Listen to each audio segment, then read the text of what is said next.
8 days na pala nawala si among babae dito kasi nasa travel siya. Pumunta siya ng China. So kami lang dito ng mga bata at amo kong lalaki. Welcome to my mini vlog guys. It's me again, Irene. Sorry at ngayon lang din ako nakapag-upload. After ko maglinis ng bintana, ito naman nag-prepare ako ng breakfast ng aking mga alaga.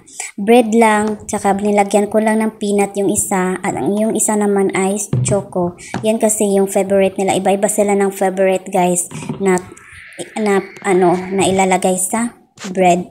Yung isa naman is gusto niya yung chocolate, ang isa naman ay peanut. Kay Valerie yung peanut at yung choco ay kay Victoria.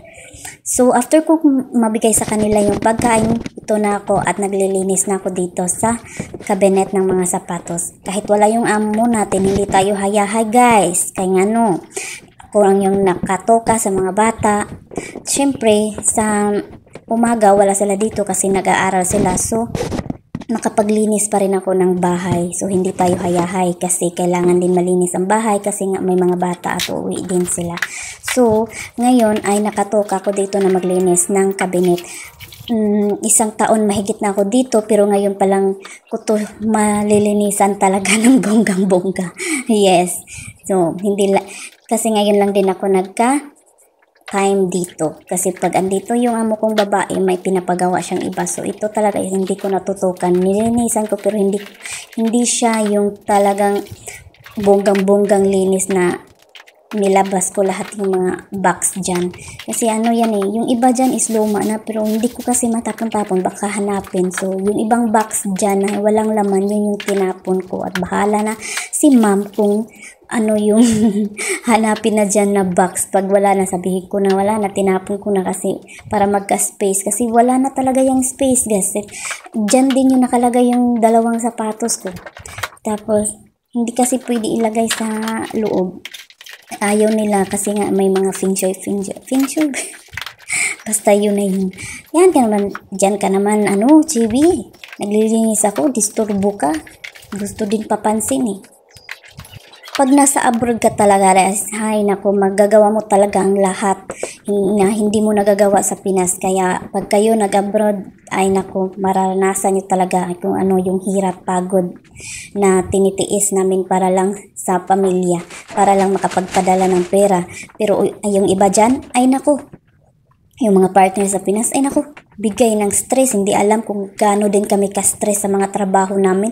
Kaya kayo naman, guys, yung mga partner dyan na naiwan sa Pinas, wag naman kayo bigay ng stress sa amin kasi nakakapagod din. Alam nyo ba, isa yan sa dahilan kaya naghihiwalay yung mga mag-partner kasi dyan sa mga stress na yan. Kasi ayaw ng stress nasa abroad. So, yung ginagawa nila, dinididma nila, kaya nawawala na ng gana yung isa. Kaya sa mga may partner dyan sa Pinas na naiwan, kung hindi naman kayo binibigyan ng sakit ng ulo ng partner nyo na nasa ibang bansa, huwag naman kayo magbigay ng stress sa kanila kasi yan talaga ang punot dulo na magkawatak-watak yung pamilya nyo.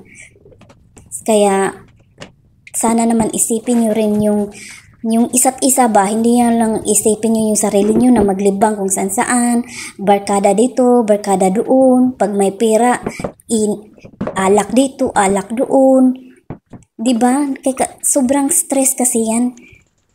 So, ito, ayan na, tinapon ko na yung mga box na walang laman kasi lang dun sa gabal, tapos hindi na malagyan.